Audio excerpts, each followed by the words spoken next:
And welcome back to my YouTube channel. তো মই তাৰে আগৰ ভিডিঅ'টোত কৈছিলোঁ যে গাইজ 10টা যদি ছাবস্ক্ৰাইবাৰ হয় এটা কেক কাটি দিম। গাইজ 10টা ছাবস্ক্ৰাইবাৰ হৈ গ'ল ফাইনেলি। এই কেকটো কাটাৰহে কথা। আমাৰ লগত এই দুয়ো কেক খাব আহিছে ভাই। আচ্ছা বাৰু কেকটো বাৰু কাটি লওঁ, চাই লওক গাইজ কেক কাটা।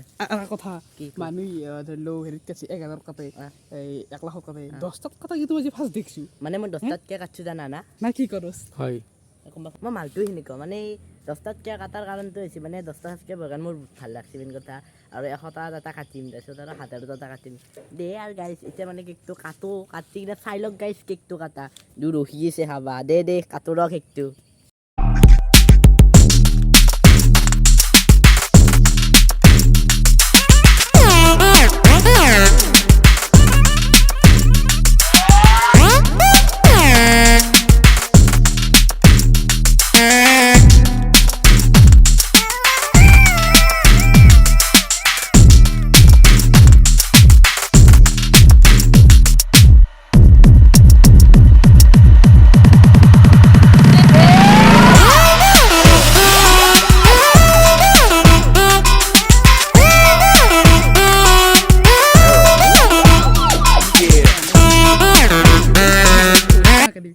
দে ভাই মোক খুৱাই দি।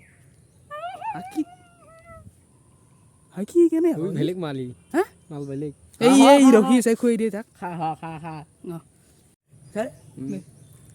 জানি এইখিনি গাইজ বাকী কি কবি আৰু লাষ্টত মই ৰ'বক খাই কওক দেখাবি দে একো ৰ'বক গাইজ পিপৰে চিপৰে অলপ খাক দেই। ডেগাৰ লাগব এখন আৰু 10K লাগব। তেনেকে নহয় 1K 500 500 এখন লাগব। এতিয়া তই ভালকৈ থৈ দিয়ে এখন গাইজ 10টা ছাবস্ক্ৰাইবাৰৰ কাৰণে ভাল লাগছে। আৰু নেক্সট ভিডিঅ' আপোনালোকে পাই থাকিব, তো ছাপোৰ্ট কৰি যাব খালি কি। আৰু যদি আপোনালোকে কমেণ্ট কৰে না বহুত ভাল লাগে গাইজ, কমেণ্ট এটা কৰি দিব। তাৰপিছত মানে কমেণ্ট কৰিলে ভাল লাগে গাইজ।